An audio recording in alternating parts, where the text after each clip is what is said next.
Hello and welcome to the Bestseller Experiment, where we continue to discover what makes a bestseller and inspire you to start, finish and publish your book. I'm Mark Stay.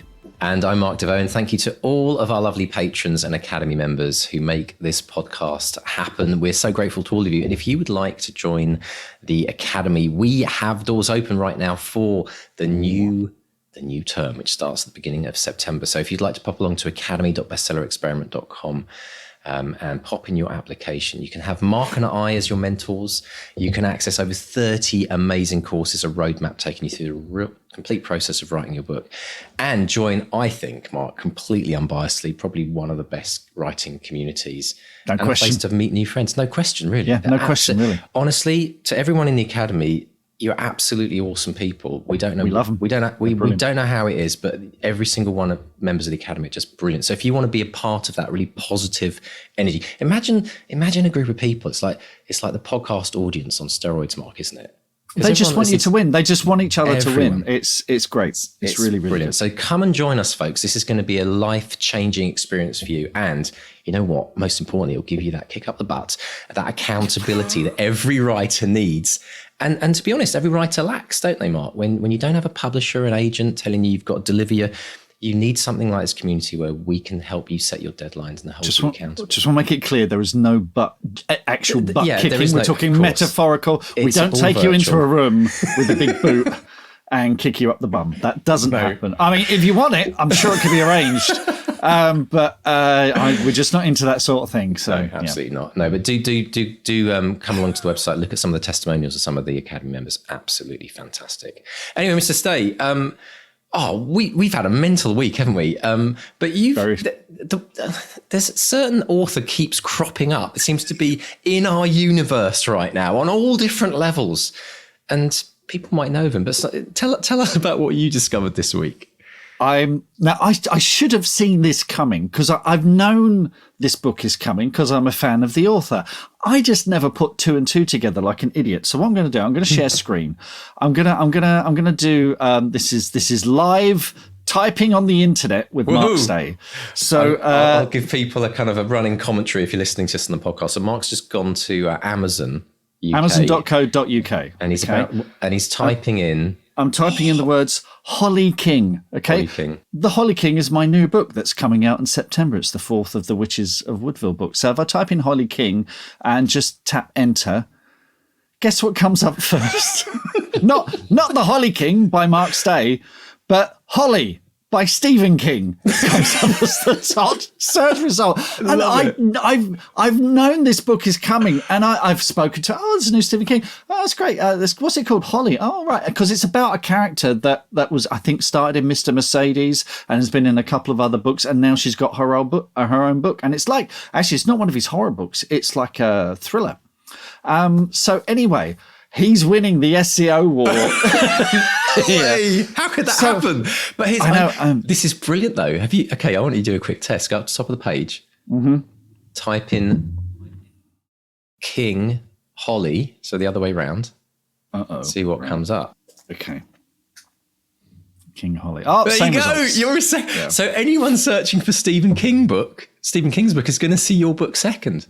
Well, this is it. I sort of put a thing in the BXP team and said, is this a bad thing or a good thing? And everyone's like, this is a great thing, because everyone's going to see your book. You might start selling hundreds of thousands of copies. And Mark, who knows? I mean, if only you'd call yourself Stephen Mark or Mark Stephen or something like that, you'd have the complete integration then, wouldn't you? I mean, I may have started some, because everyone in the BXP group is going, right, what's getting published when my book's coming out? What do I change the title to? That's completely legitimate. Well, I wish it was that clever. But, this is a whole new level of also boughts. It's like first searched, right? Yeah. Because how many people search for something and end off, you know what it's like? You go on Amazon to find one thing, and you end up, you go on Amazon to buy a book and you end up buying like a washing machine or something. There's a whole world. Oh, brilliant. I love it. So can you pre-order so presumably you can pre-order the book now, can you? Or is it just? Yes, you can. Okay. Pre-order both of them. This is the other thing. His is out the 5th of September. Mine's out the 14th.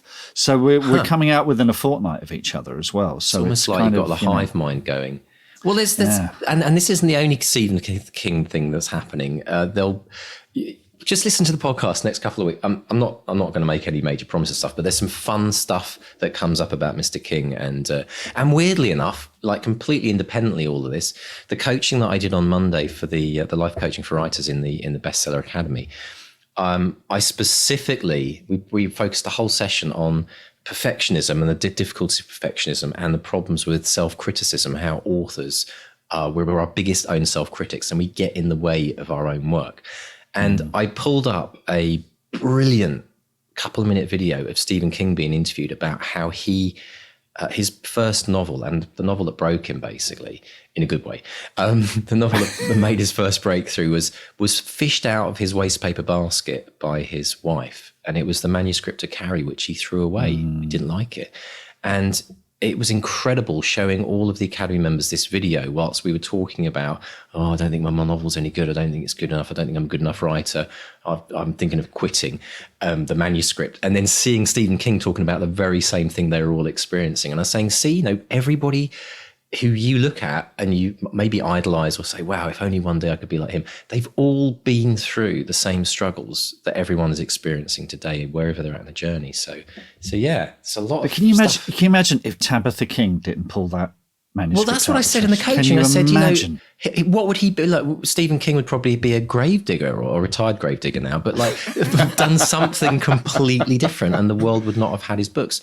And every bookshop in the world would be slightly different because they wouldn't have that entire shelf or section. Section on Stephen King. And I'd be top of the search engine. And you thing would on Amazon. be, right? In a different universe, Mark. You could have been. The Holly King could be the thing. Well, maybe the Holly King will be the book that has that kind of effect, because. But maybe, the thing is, you just don't know. Would I be the writer I am today without Stephen King?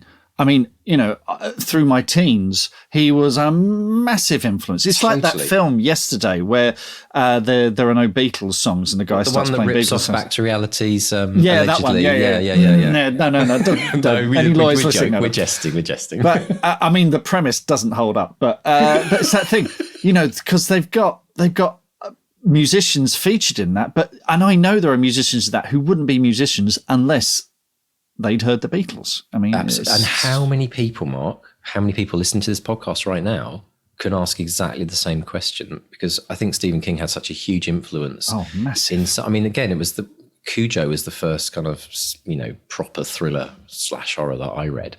And I went on a 5-6 year binge. Everything that he wrote, everything. Yeah. It was the biggest author I read as a kid. So amazing stuff. But there's a lot going on.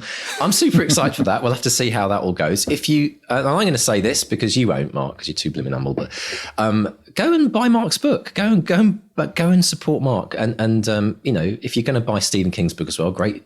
Go get both of them. But I want to see what happens. I want to see if there's a little kind of like uptick in the orders for that one. Well, it's not for pre-order in the States quite yet. It will be available in the States, but because I'm self-publishing, I'm not putting it out quite yet.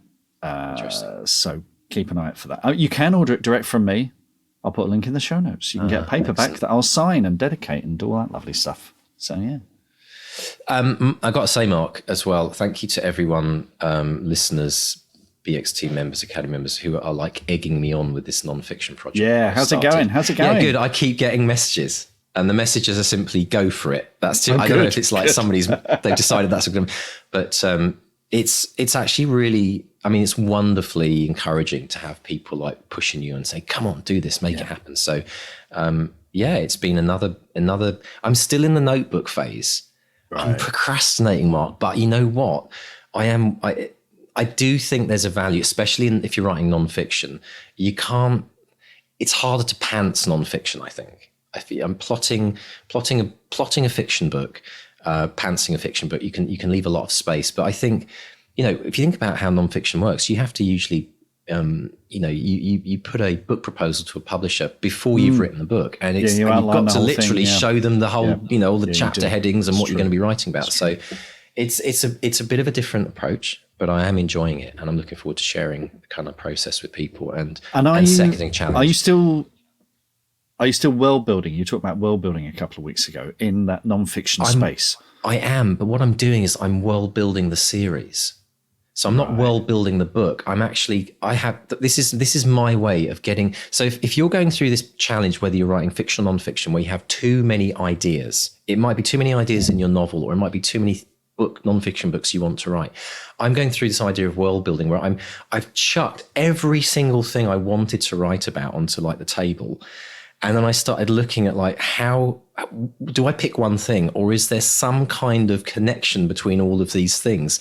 And what's happened is the more I looked into it, the more I've seen what first was a disparate connection. And I'm like, no, there's a whole flow happening. This is stage one, and it literally 7 stages, and each one potentially, he says, this is crazy, but potentially could be a book. But there's a overriding story arc across the whole series. So I've drawn a lot from everything that we've learned about from authors thinking about, that bigger picture of the story.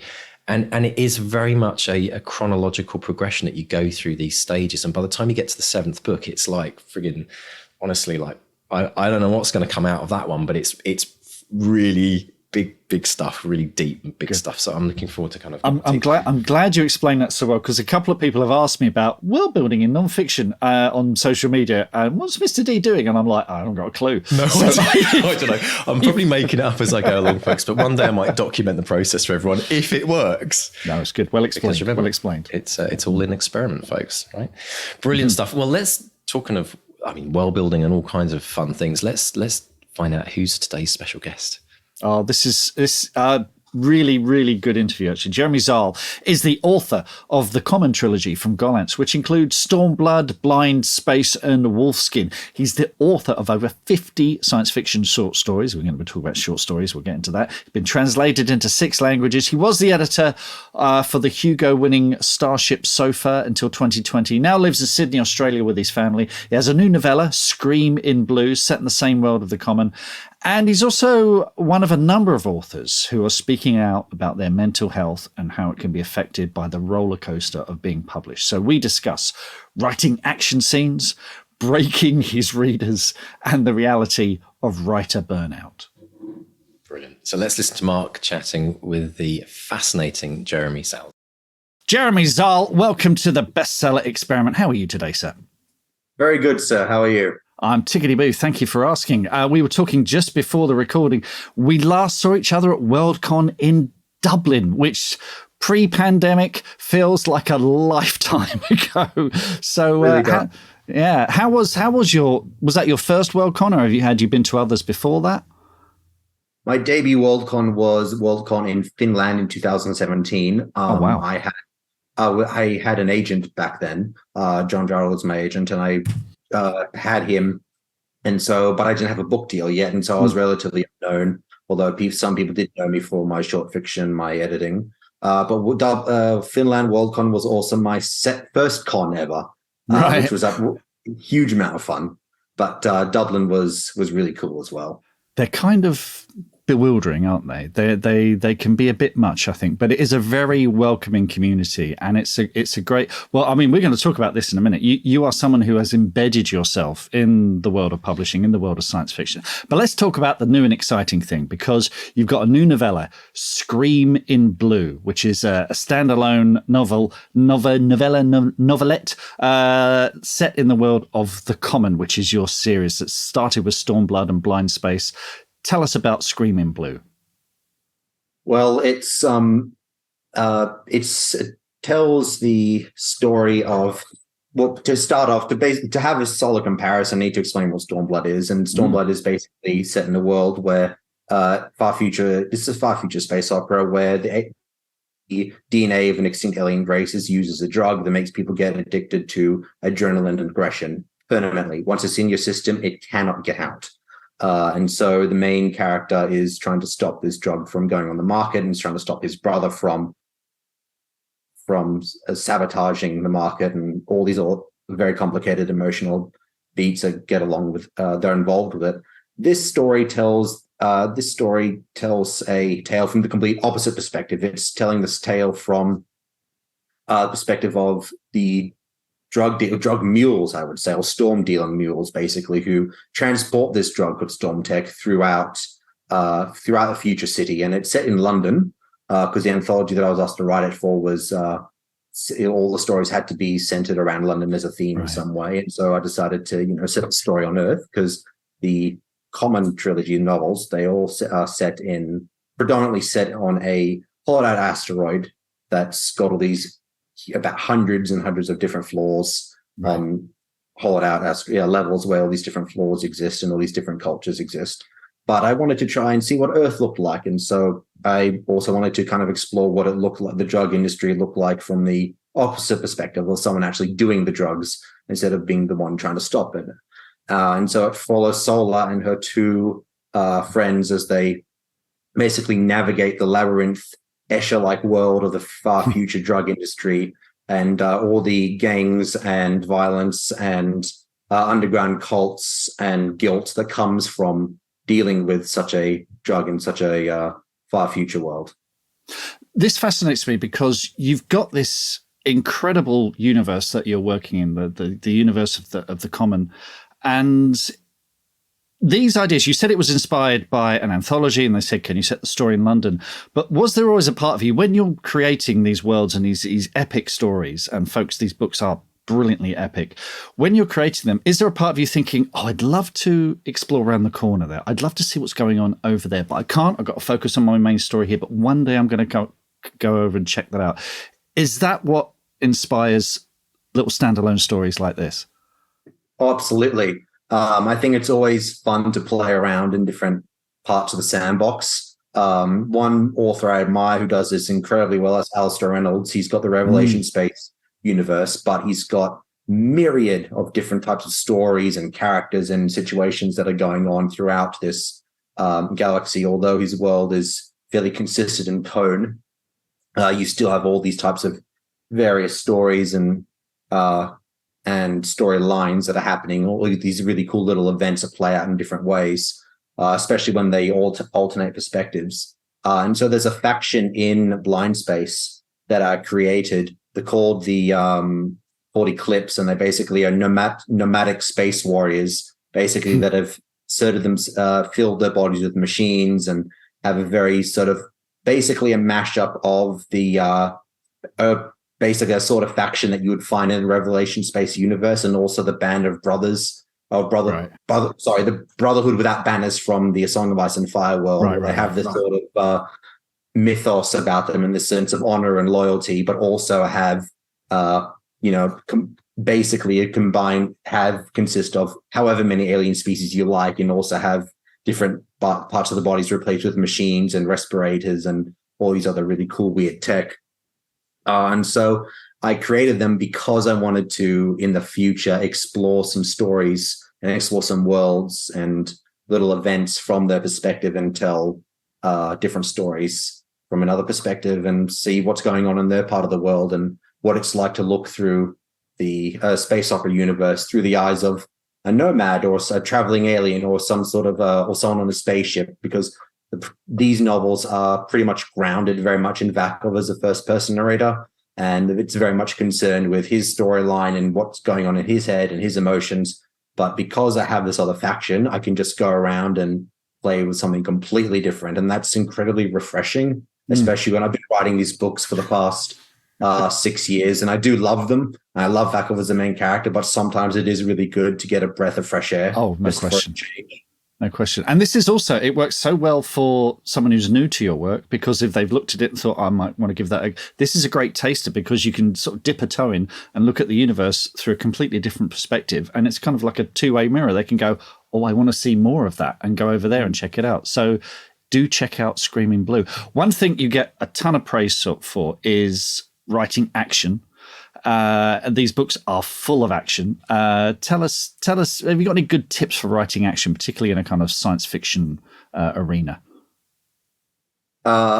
It's all about perspective. It's all about being there in the moment. I actually find that the best people who write action scenes are not science fiction authors. I think Joe Abercrombie is one of the best people working in the business who writes action, because it's all about perspective. It's all about the surprise, the visceralness, the intimacy of it, what it's like to grapple with someone spinning around, have blood, sweat, and teeth going everywhere, someone else's face in your face, teeth clenched, eyes crushed up in a killing rage. You swing your hammer, you're about to swing your hammer, but then if the end comes off, you end up smacking him on the head with the middle.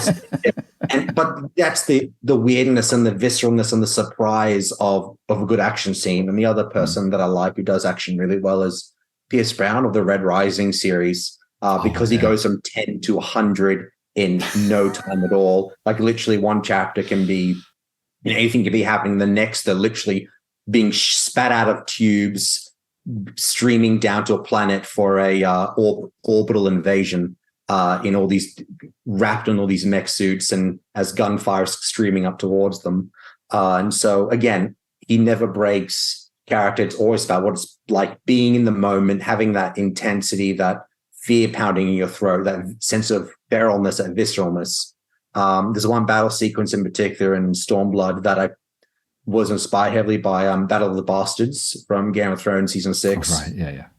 Where, it's almost like the camera feels like, well, not really the camera, but you're strapped up behind the eyes of Vakov or the Jon Snow in that case, as you're sliding between this feral, visceral battle, and you only see blurs, you only see suggestions of what's going on around him, but you get a sense of what's going on because you're locked into that perspective, and it never loses track. Although, and that's a huge amount of praise given the amount of crazy stuff that's going on in that battle. And I try to do the same here, where you get a suggestion of what's going on in the around Vakov as he's carving his way through all these soldiers, but it is primarily about him, what's going on through his eyes, about being in the battle in that very moment, what it's like to feel, sparks, seeing a sword come slashing towards you, and he holds up his blade and sparks go spraying in his face, and then he tries to slash at someone but slips in the mud and the blade goes whistling over his head. Then his muscles on autopilot, basically, he goes and stabs the other guy. It's all about like what it feels like to be there in that moment. And because I feel like I'm there, Jeremy. I feel like I'm there. It's just like live writing. It's just sorry, I interrupted. Carry on. Need to be charging someone for this. It's all about immersion for me. It's all about character, and I approach action scenes the way I approach any other scene, and that's about its character. What does it feel like? What does the person get? What does the character get out of this? How are they changed by the end?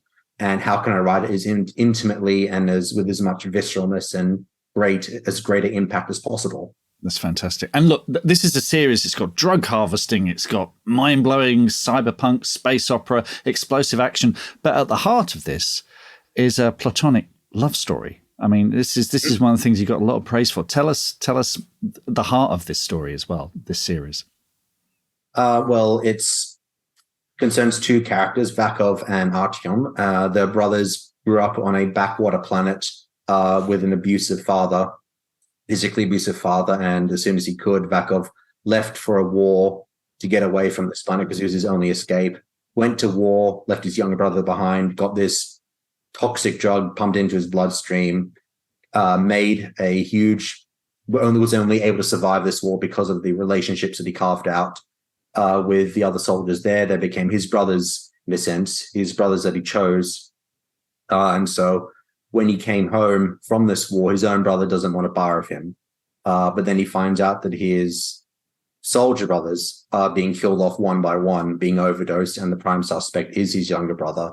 And so it becomes a struggle between his actual blood family and the family that he carved out for himself, because him and his brother had a very good relationship growing up, and they leaned on each other to survive, and they went through a lot of hardships and survived those hardships because of the relationship they had. And now he's got to face tracking his brother down and finding out what's going on, and because his brother is involved in killing his other brothers.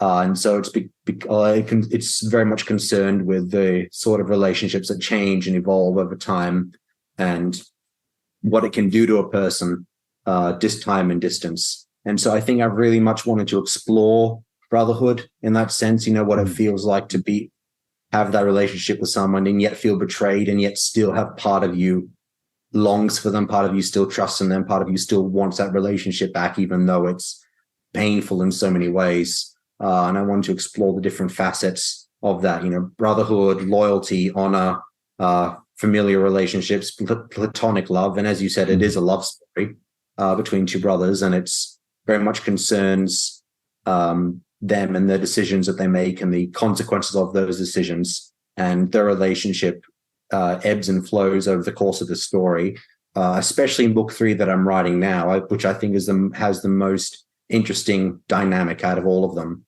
It's I try to keep each book, I try to evolve relationships because I think that's to keep it interesting, and because honestly all of us in our day-to-day lives, as we grow older and have experience, our relationships with different people change and evolve, and we grow apart or we grow further and we adapt and that sort of things. And that's a sort of experience I'd like to bring to my novels as well, especially because in the first book, this isn't really getting into too many spoilers, but in the first book they were estranged.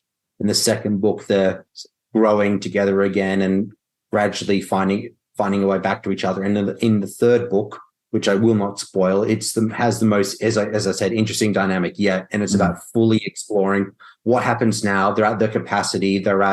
They've reached what they think is the peak. Where do they go from there, and how do things continue to evolve and change as they deal with this madness that's infected the asteroid? And because even though they maybe have a good relationship in the start of book 3, that may not stay that way forever, and things change and things evolve. And I wanted to explore that pain. This is going to sound really, really cruel, but I actually want to break the reader. I actually do want to cause the reader pain. That's our job, isn't it? Isn't that our job? It's our job. I'm not getting paid enough for this, but it is my job. I actually do want to hurt. I do want to make the reader ache so they can. And I've had a lot of people tell me sometimes. I've had people come up, not actually approach me in person, but people have told me that they've cried in public reading my books because of they've been so moved emotionally. And I've told them, your tears are delicious. Can I just have put them in a cocktail glass so I can drink them? Not really, but it is incredibly moving to be told that. But that is exactly what I'm after. I'm actually trying to break the reader and make them run the gauntlet of emotions. They see how these brothers lived and survived and the hardships that they endured. But I also want to put them back together. This isn't a depressing, bleak, uber grim, dark book where everyone just gets slaughtered in the end, and this is nothing but wanton misery. I do want to be able to have a balance, and I think that being able to show the brokenness and the forlornness and the melancholy, but also having the hope and the relationships being built up and being able to see people change and evolve, that's part of the process as well, and that's very much what I'm trying to show. Fantastic stuff. Let's go back because I read somewhere that when you mentioned Game of Thrones already, I read somewhere that when you were 17, you were inspired by a song on Ice and Fire, and you wrote, and I'm quoting you here, 600 pages of nonsense, which we love. We love hearing about those early novels that no one's ever going to read. So tell us about this 600 pages of nonsense when you were 17 and that first writing experience.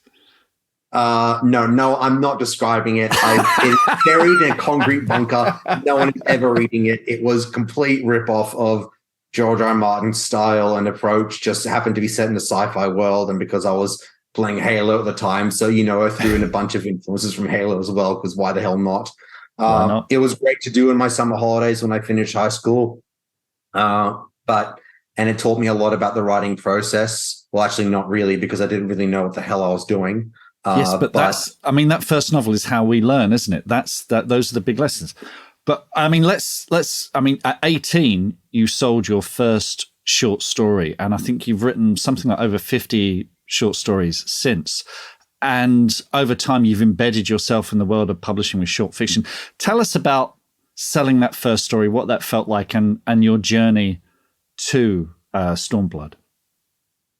Sure. Yeah, I don't remember exactly which story it was, because I think when I sold it and when they came out chronologically is a little bit different. But I will talk about the story that had the most impact, which is a story that I first sold to Nature. It's the first prose story that I sold. In the industry, we call it prose. The market pays more than 6 cents a word. this is Nature magazine, it's science journal, so they pay a lot more than 6 cents a word. Right. But I remember getting that email first thing in the morning and not believing my eyes that I actually sold a story to a pro magazine, and it was going to be published by Pan Macmillan, basically. And I was absolutely ecstatic. And I'd had 1 or 2 stories placed in token magazines and token markets, but they were getting no readership. But this was another thing entirely, and I was incredibly overjoyed. And it actually told me, I can do it. I actually can. I've cracked the code. It's not about syntax and symbolism. It's about black ink on white paper and sitting down in a chair and working your ass off and learning the craft and getting better and sending that stuff out.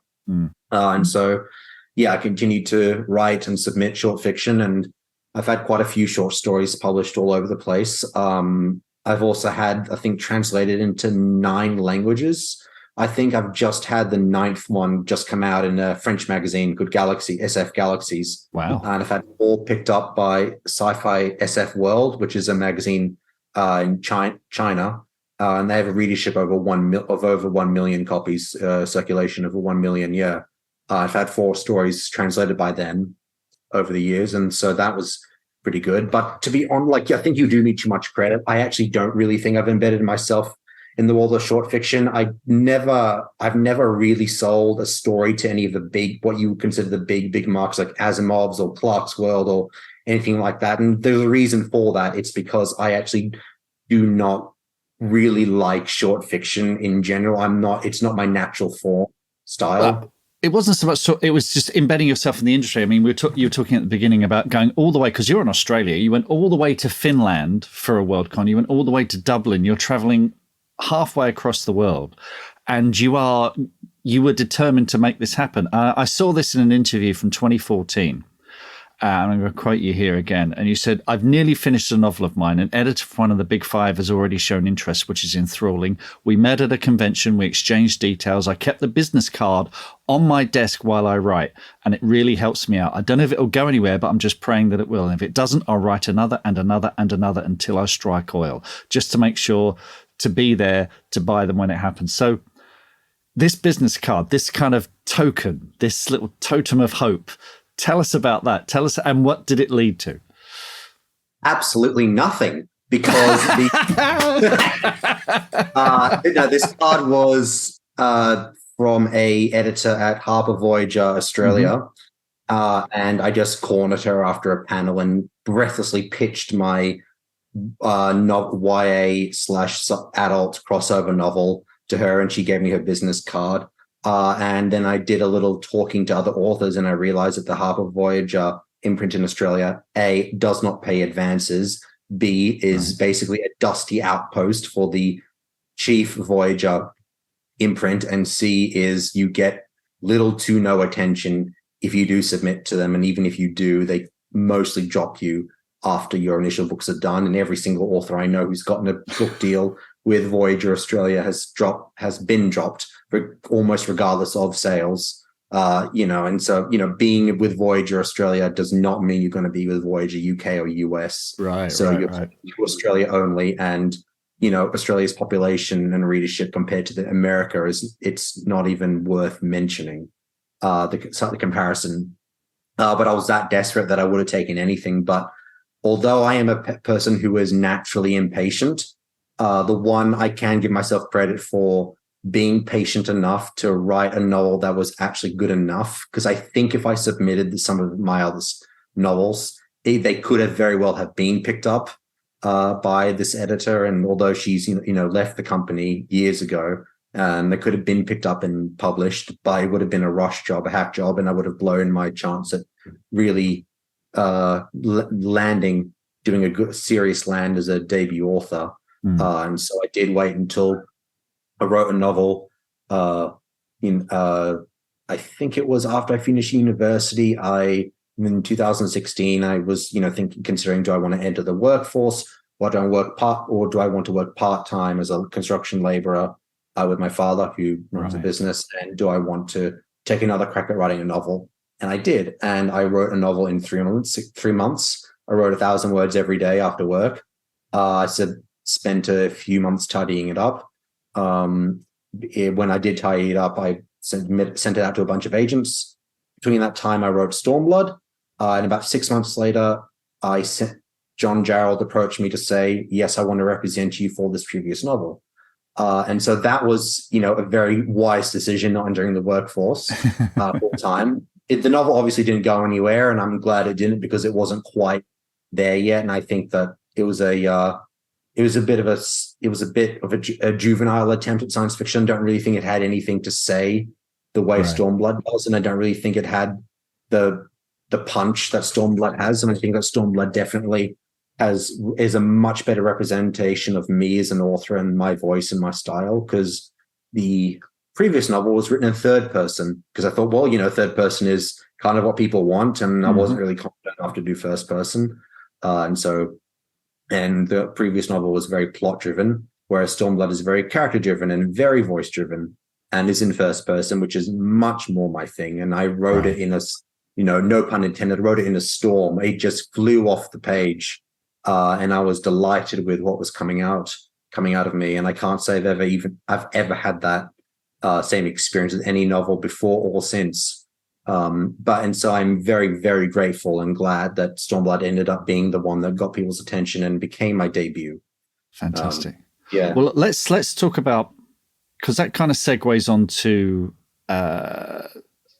a tweet that you did. Now, we're recording this in April, and you put a tweet out at the beginning of March, a sort of a Twitter thread out in the beginning of March, about something that I think not nearly enough authors talk about, which is the reality of publishing. You have put your heart and your soul into Stormblood. You spend 3 years working on the sequel, Blindspace. You put your heart and soul into that. And for whatever reason, Stormblood did very well, but Blindspace, you said in your Twitter thread, there was a big drop-off, didn't work as well. And you, like many authors who, don't talk about this, although we're starting to see this conversation. There was an article in the Bookseller yesterday about disillusionment among authors and the publishing process. So let's talk about that Twitter thread, what prompted that, and how things have changed since then and how you're feeling since then. Because just to give this some context, folks, there was a survey conducted by the Bookseller and the results were announced this week. 54% of authors found the process of publishing their debut book negatively affected their mental health, while just 22% described it as a positive experience overall. And we have a lot of expectations about the publishing industry. We tend to only hear about that 1% who get the big advances and the book tours and the movie deals and all that kind of stuff. So going into publishing, what were your expectations about what would happen with Stormblood? And were you thinking about book 2 and 3 beyond that? First, I just want to circle back really quickly. So it's only 54%, really? Like that seems like a very low number. Very low number. To be fair, I think they only asked 120 authors, if that. Right. Yeah. So which explains the numbers, to be honest. But yeah, look, I actually don't think I was as starry-eyed and doe-eyed and as some authors may have been, because I had spoken to a lot of authors and I'd worked as an editor. And so I knew what the realities were, and I knew that the majority of books, do not earn out, and I knew the majority of books don't sell well, and that even if you do get picked up, you can get dropped, if your sales can get dropped and axed if they don't perform, and that your career can be over and dead in the water. And if you don't have a good support network, you can be screwed. All these other things. And so I did know that going in, but I told myself, even when I was writing the books, I knew this could happen, but I couldn't not write. And so, yes, but so I kept at it anyway. And I think that generally Stormblood did well. Obviously, as we were saying before, it came out at the peak of COVID. Yes. It came out on the same day as, I think, Blackout Day, when the race riots were happening in America. Right. And so that was a double whammy. And so that was tremendous fun. Obviously there were more important things happening around the world, but was not helpful in terms of the sales of this book.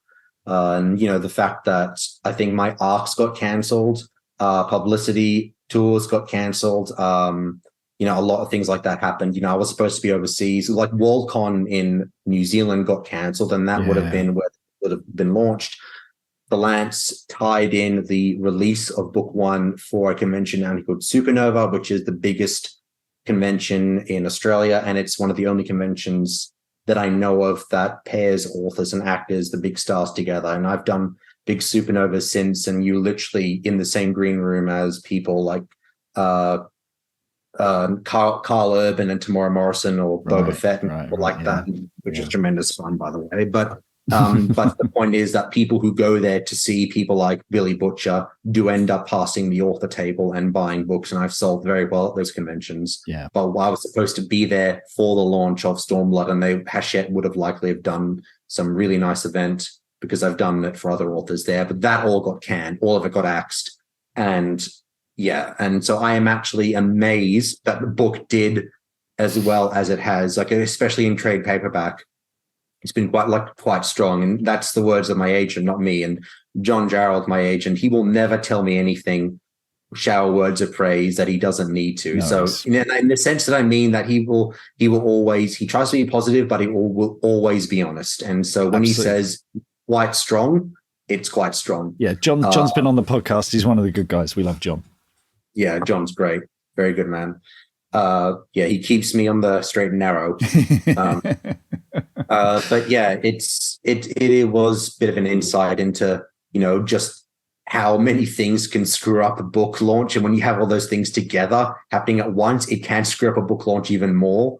And so I am actually surprised that Stormblood did well.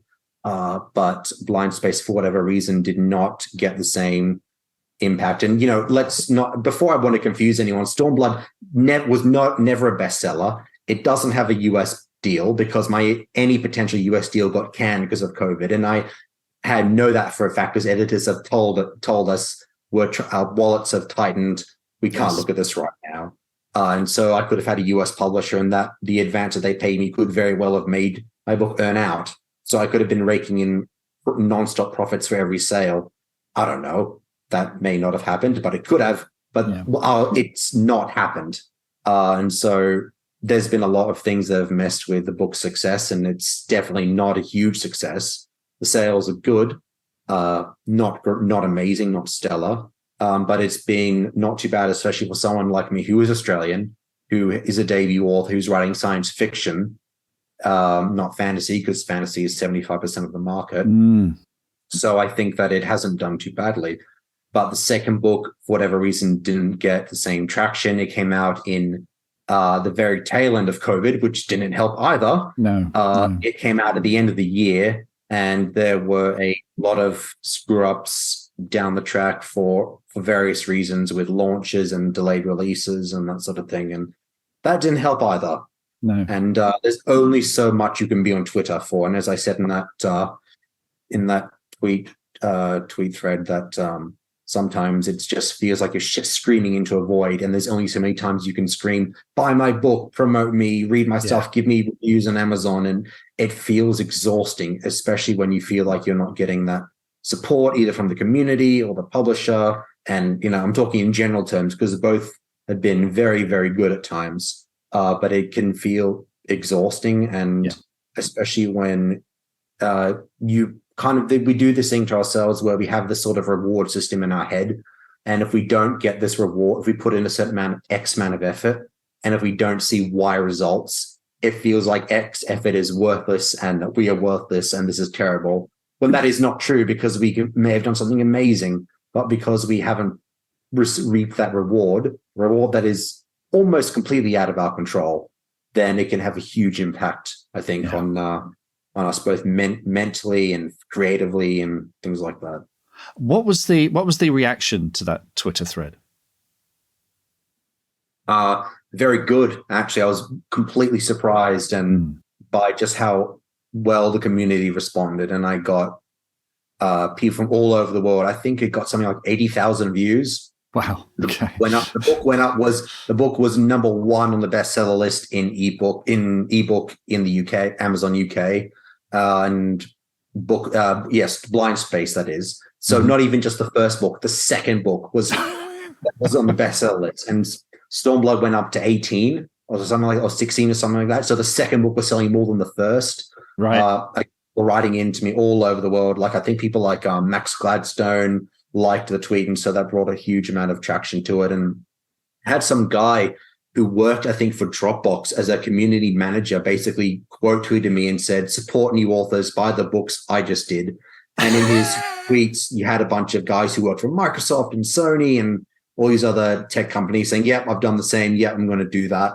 And I was just flabbergasted at the support that I got. And it's not even just people retweeting, it's actually voting with their wallet, spending their hard-earned cash on someone that they've never heard of before, and supporting me in that sense. And I was incredibly humbled and incredibly grateful. Like I was just I was walking on sunshine for the rest of the day. It was very, very gratifying. And not just because, I had enough money to buy the yacht. I didn't have enough money to buy it.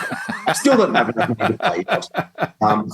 But just because, that outpouring of support, again, the community can seem very scattered and in concrete and all over the place and ill-focused. But when it comes to the crunch, if someone does say, "Guys, I need help," seriously, people can and will respond. Yeah. And it was just very, very gratifying to see that people care.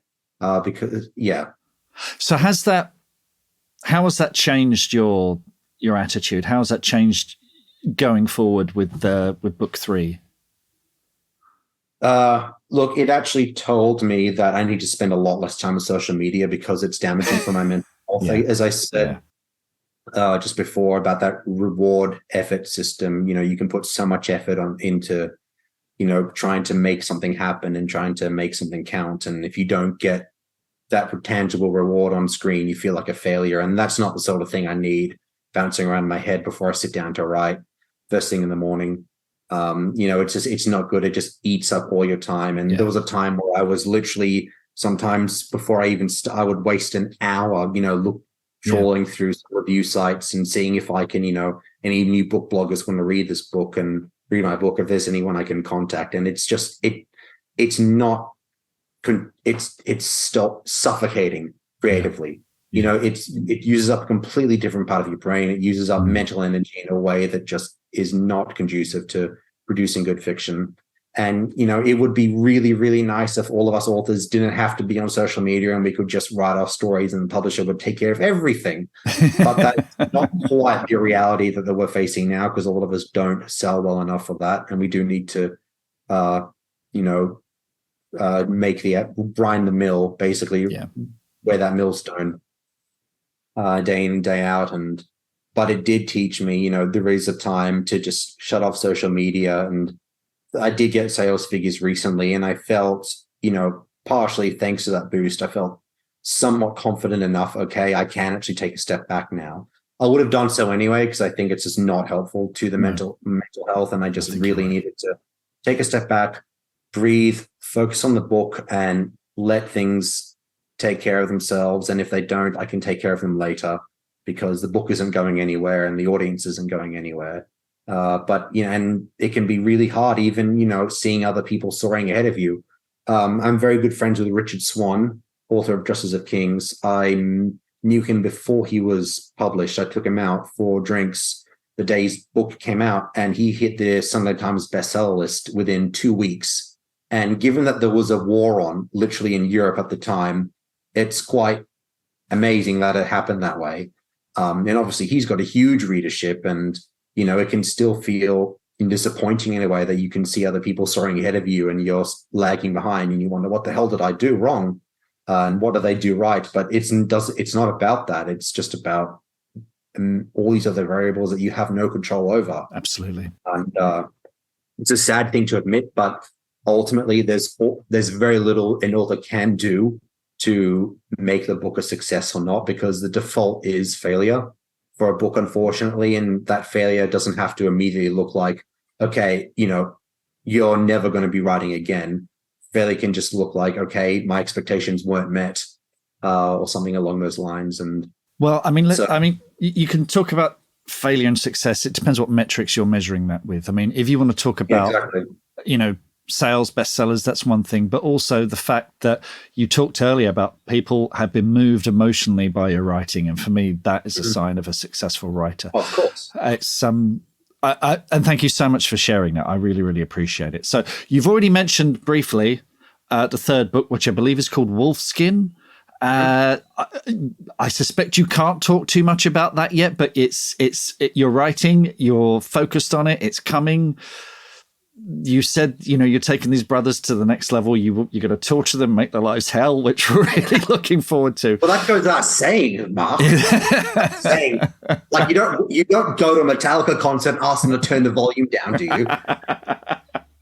Well, look, we wish you all the best with that. Folks, look, Stormblood, Blindspace are out there. And, if you want to dip a toe in, grab a copy of Screaming Blue.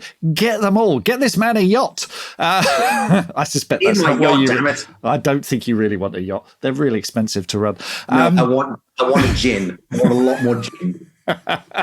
Gin. We can sort that. Jeremy, thank you so much for sharing this with us and being so honest about it. I think that very few authors do that.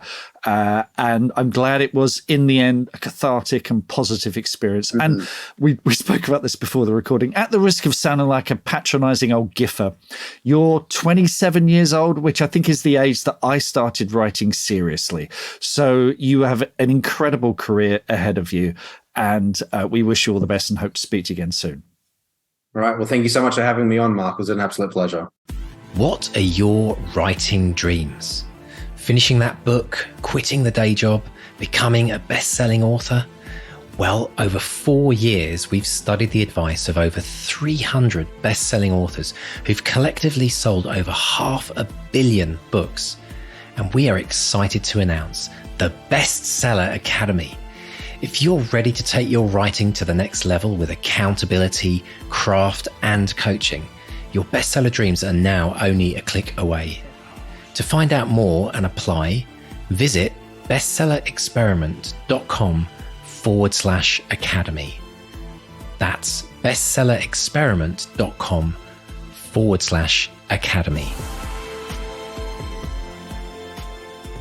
Wow, what a roller coaster. I mean, we talk about the roller coaster of writing. There's so many things to unpack in that interview, isn't there, Mark? And I want to dive in and start with... I just have to go straight there. This idea of breaking your reader. What was it Jeremy said? He said, "Your tears are delicious."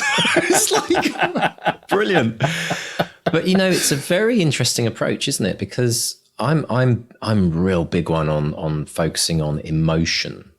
In writing, if you can feel emotion when you're writing something, if you feel moved by what you're writing, then you have a really strong indication that that's what it's going to be doing for the reader as well. And I think there's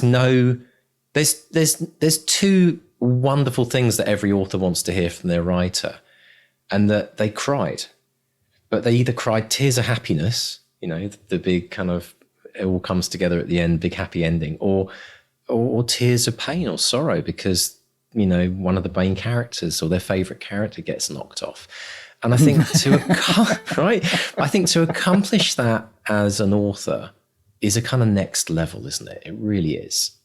I think, whatever the emotion, you can make people gasp, you give people thrills, you can make people laugh. That's one of the hardest ones, making people laugh, making people cry. It does, when I hear that from readers, it does give me a tremendous sense of achievement, because I know what that feels like when I've read a book and bawled my eyes out or laughed or been thrilled on the edge of my seat kind of thing. I know what that's like. So to elicit that reaction from a reader is job done. Thank you very much. The worst thing you can hear is, it's all right. That is the worst thing. That's worse than a 1-star review. Because if a 1-star review, someone hated your book. You elicited hatred from them. So at least that's something.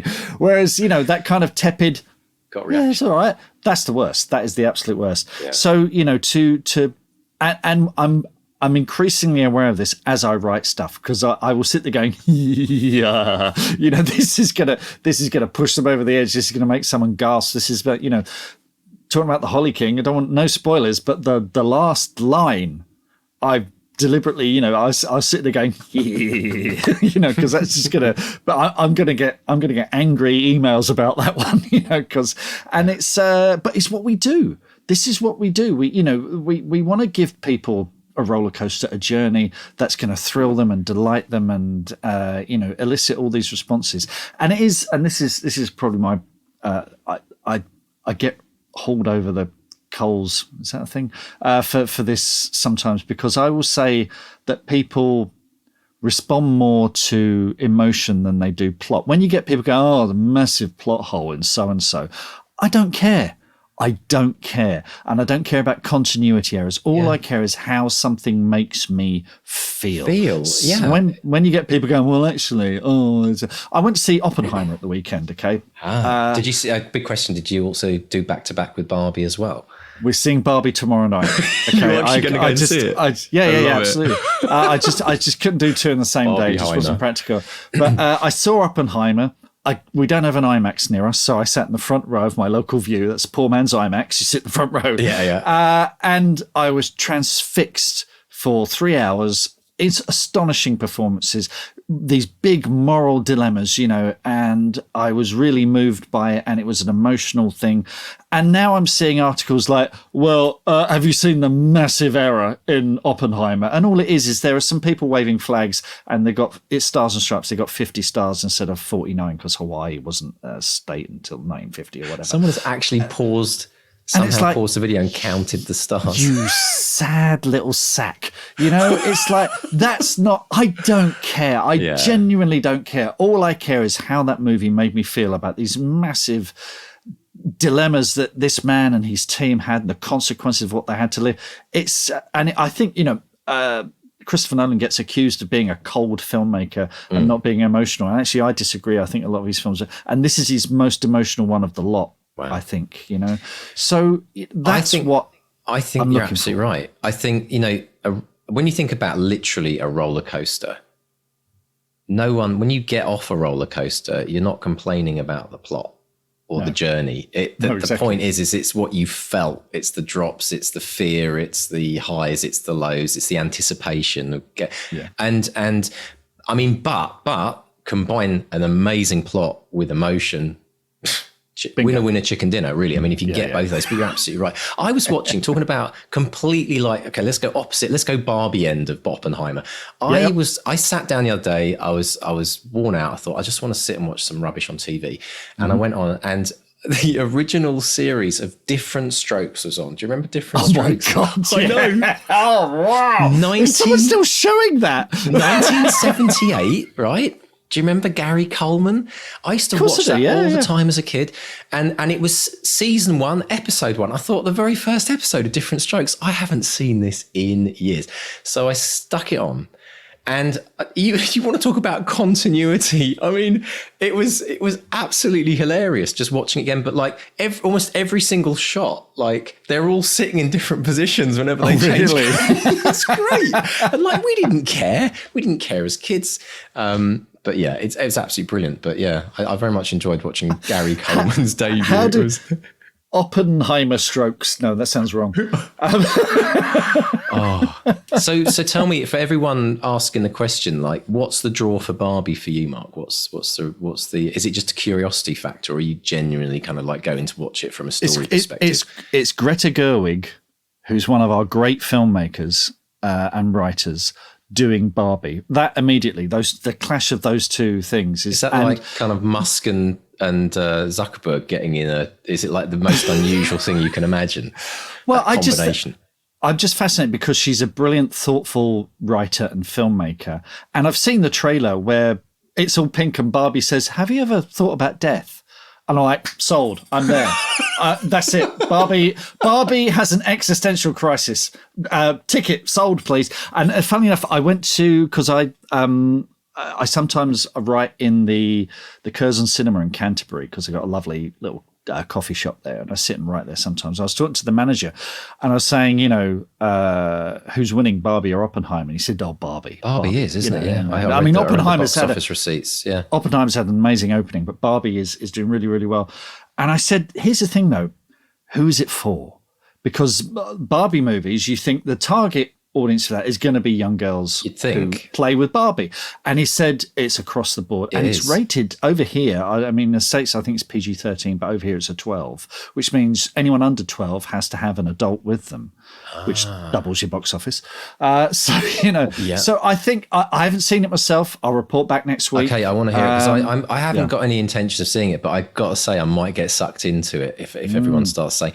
But maybe it's a 12. And maybe it will be true to form when we talk about Barbie talking about death. But what I want to really know, Mark, and this is what I want you to report back on, is does Barbie lose a leg? Because that would be real in the reality of like every kid's like at least one or two limbs have to disappear during and maybe that's why it's got a 12 because she actually does lose a limb. I mean, I joke, or someone cuts her hair or whatever, or cuts her hair or puts covers her face in crayon, pen on her face. I'll just put some makeup. Oh, I bet you there'll be some gags about that's kind of like sluck in there for the adults, but brilliant. I wouldn't be surprised. But how did we get here? Yes. And how do we get back? We were talking to, we were talking about Jeremy, weren't we? We were talking about Sorry, Jeremy. Oh, I love it. You only come here for the banter, folks. We know you don't really. You just want to talk about Barbie. Let's now go to the next item that we want to talk about, which was, and I love this, 600 pages of nonsense. We talk about like things readers have said, writers have said, like who hasn't written 600 pages of nonsense? I think it's brilliant. It's a brilliantly freeing way to think about your writing as to just allow yourself to write with no expectation.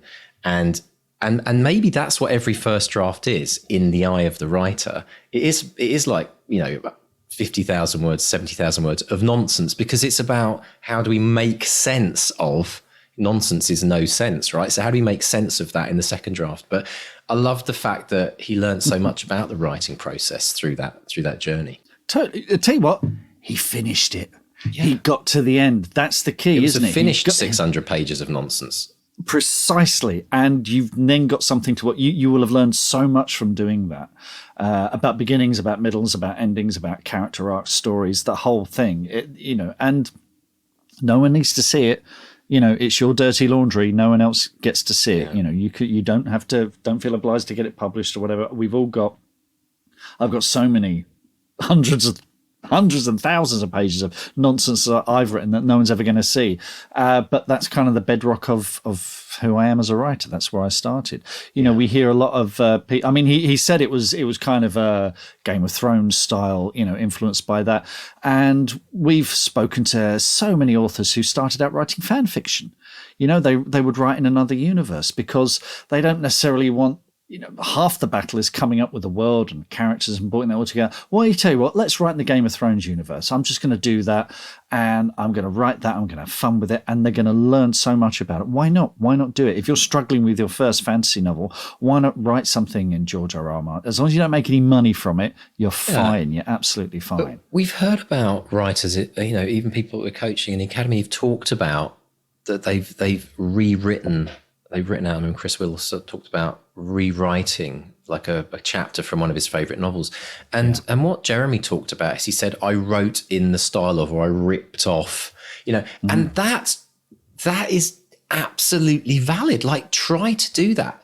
Try to write in the style of your favorite author. Try and be a Stephen King or a J.K. Rowling or whoever it might be for you, so that you can learn about what parts of that come naturally to you and what parts feel unauthentic or not natural. And that's how you start to shape your voice.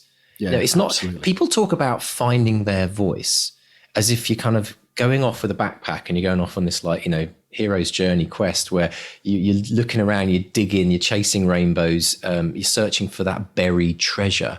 Well, the treasure might not be buried. It might be right on your bookshelf. And all you have to do is you have to like go and grab all your favorite authors and try and write in their styles. And you might end up being an aggregation of multiples, which makes your style unique. So it might not be about, you know, discovering your voice. It might be learning what your voice is through practice, which is absolutely what the writing process is. So I love that. And I salute Jeremy for doing that.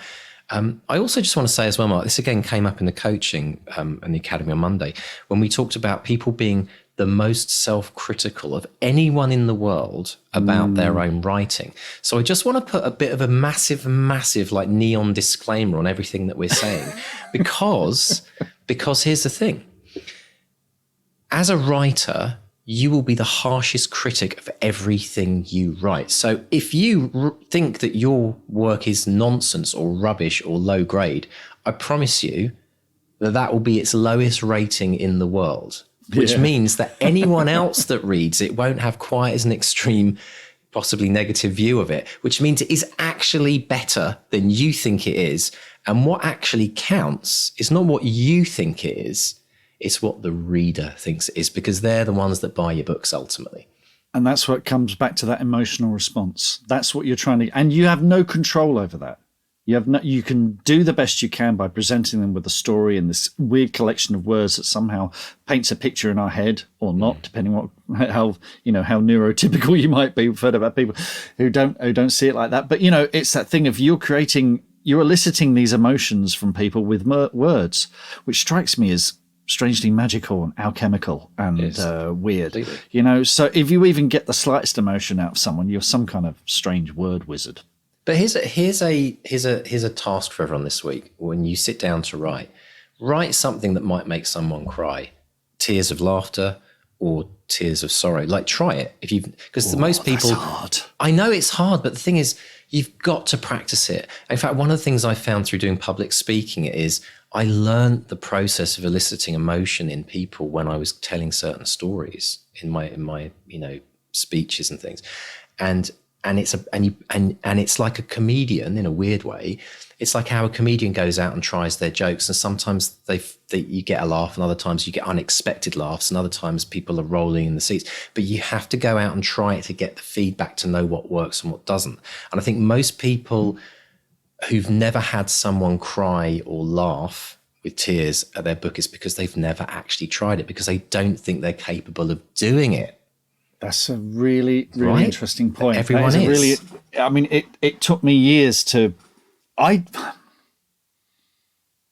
think I first made someone. I got the feedback that I'd made someone cry with The End of Magic. So that's my third book. Yeah. So robots. That you heard I think about was as well. That you heard about as well. But usually you do hear about those extreme responses. That's the other good thing about getting people's emotions is they're then moved to write to you and say, "Oh my gosh, this was incredibly powerful. Yeah. This really moved me." And I've certainly had it on all of the Witches of Woodville books, because there is a moment in each of them that I think has a kind of emotional peak.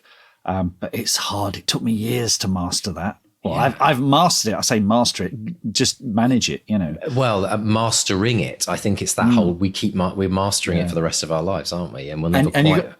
You've got to be careful as well, because you can't. I think people are suspicious of the kind of cheap emotion. They see through it. It needs to have a truth to it. Yeah. And it's, it's the difference between a kind of a Hallmark card and a novel. And a novel. You've got to be invested in the character. The character's it's like, a pet dying, right? Somebody else says, "Oh, it's just a cat." And it's like, no, this was like 20 years. This is our family pet. It was a member of the family. There's got to be some kind of depth of character that connects you. That we cry when we lose something that's really heartfelt to us. So that word heartfelt is linked to emotion. And anyway, we could dive deep into this. Come and join the Academy, folks. We talk about this all the time there. So this is the kind of crazy level of detail we go into. But seriously, let's talk also about, very interesting that Jeremy was talking about this kind of role, social media, mental health, but the changing role of the author and the publisher. We were talking before the show, weren't we, about this analogy of how the expectation of the author has changed over the years with the advent of social media. You think back to like the late 80s, early 90s, when there wasn't social media. When you signed a book deal, your job was to write the book and then probably show up at a few book signings, maybe do a few interviews. But it was the job of the publisher to go out and market the book. But nowadays, it's more of a collaboration, or if you're a self-published author, you'll know that you've got everything to do. You're sweeping the floor and doing the social media posts as well as writing the book.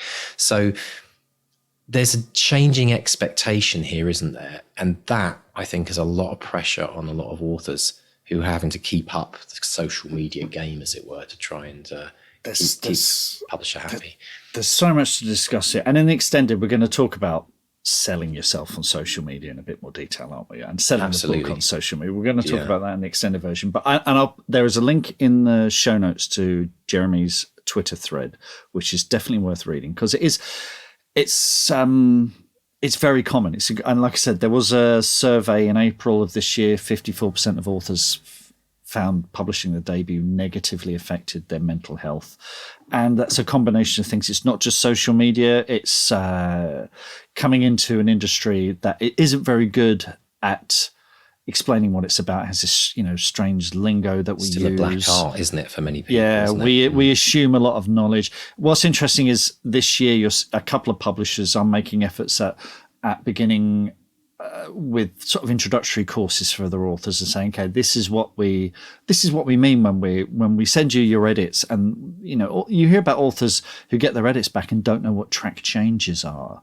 And don't know how that works, and no one's shown them how to do it. Of course, if you sign up to the Academy, this stuff is explained to you, and I'm here to talk about it because I've been through it many times. But we get to see your Scrivener files and layouts, and Word docs and things like that. So I do outline all that stuff, but most people don't know it now.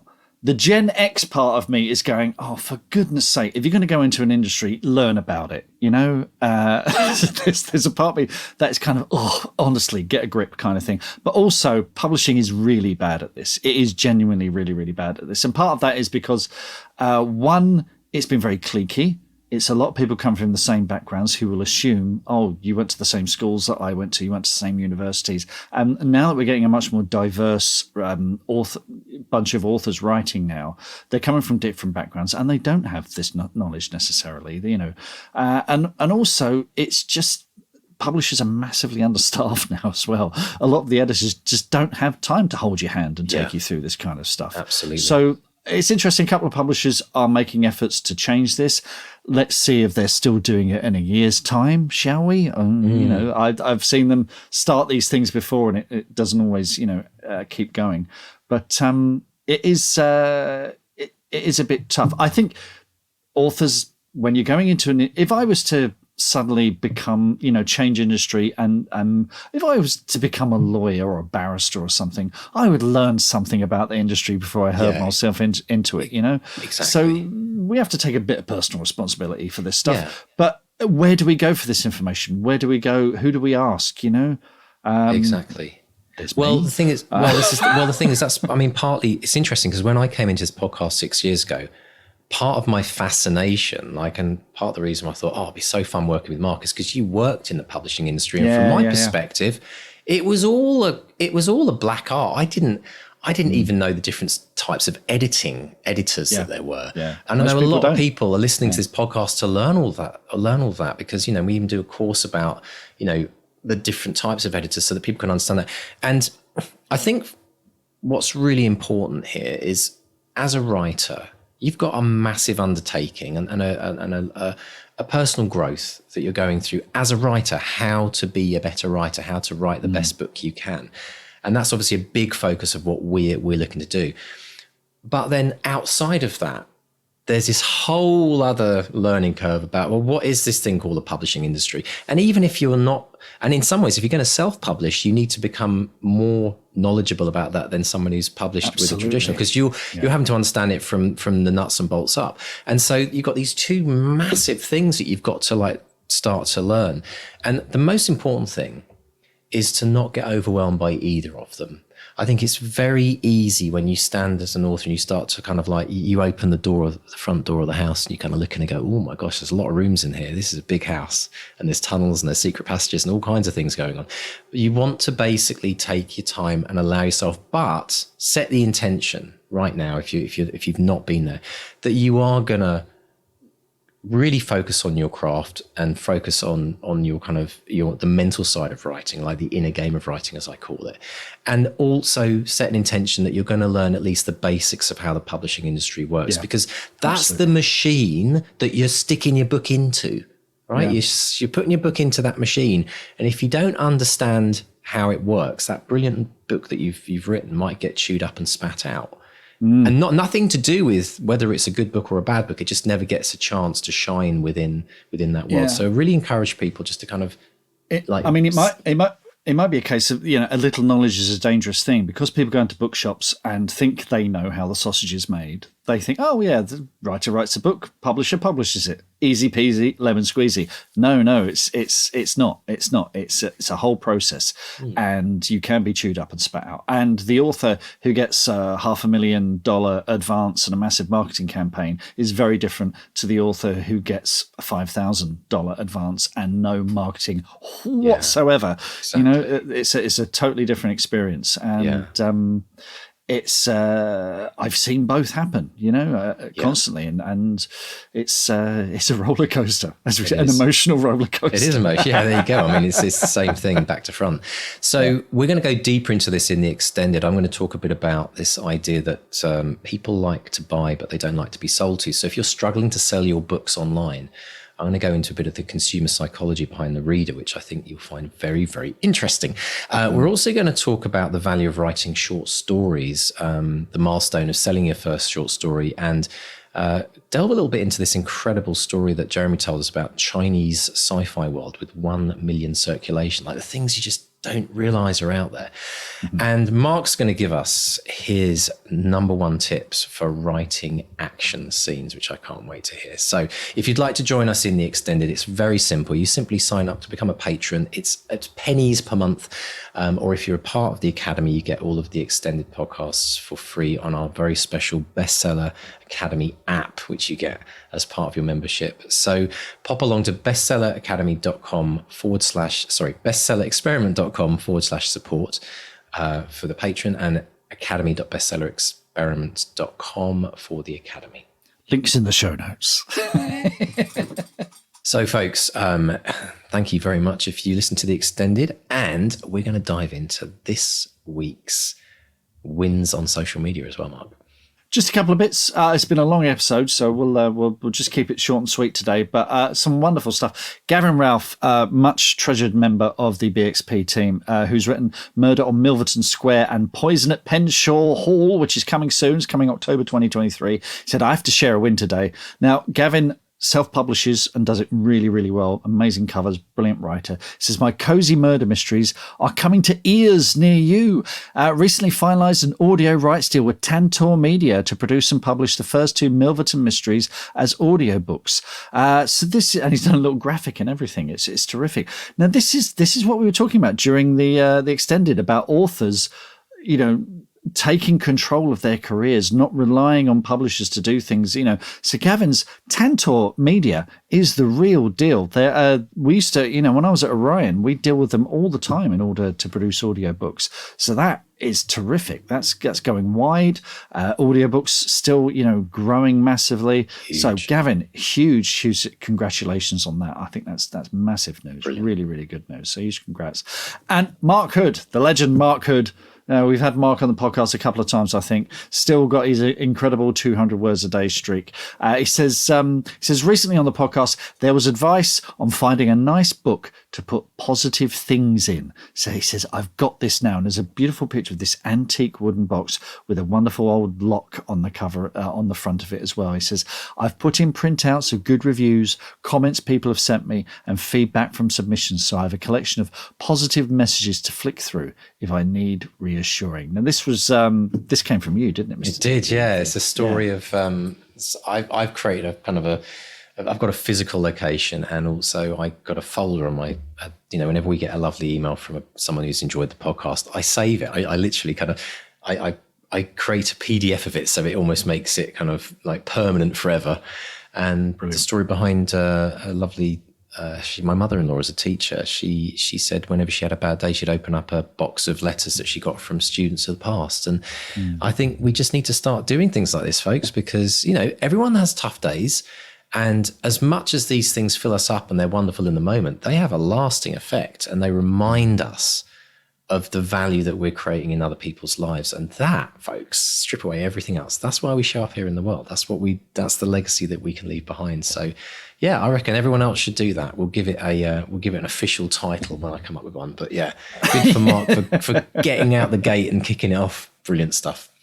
Brilliant. Well, folks, if you've had a win, no matter how big or small, we want to hear about it. So drop us a line. If you go to bestsellerexperiment.com, there's a contact tab there. We can email us directly. We read all the emails.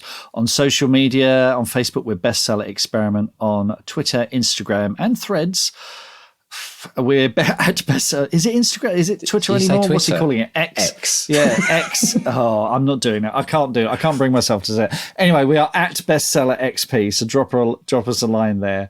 And if you've enjoyed this, if you've been inspired by Jeremy or any of the authors that we've spoken to, give us a rating, give us a review wherever you listen to your podcast, and please subscribe because that stuff really, really helps. And join the Bestseller Experiment newsletter. Get weekly updates of all of the guests that we've interviewed, things we've learned, things you'll learn as well. So pop along to bestsellerexperiment.com and click on the newsletter tab to sign up and get a bonus download, Mark. If people still can get that. So go and check that out. I forget about that. Yeah. It's brilliant. Absolutely brilliant. And also, folks, remember, if you've enjoyed this and you've been inspired by Mark and I, and you'd like us to be your coaches, you're writing your book, you need a bit of accountability, you want a bit more of that inspiration, and we get to know you personally, and that's a bit we love. We get to know about you, your book, your story, and we get to encourage you through the whole process.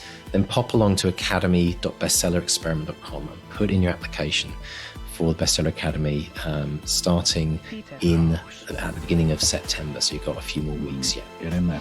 Brilliant stuff. Well, have a great writing week, Mark, and for everyone out there in podcast land, have a wonderful week writing. And it's goodbye from Mark 1. And a goodbye from Mark 2. Goodbye.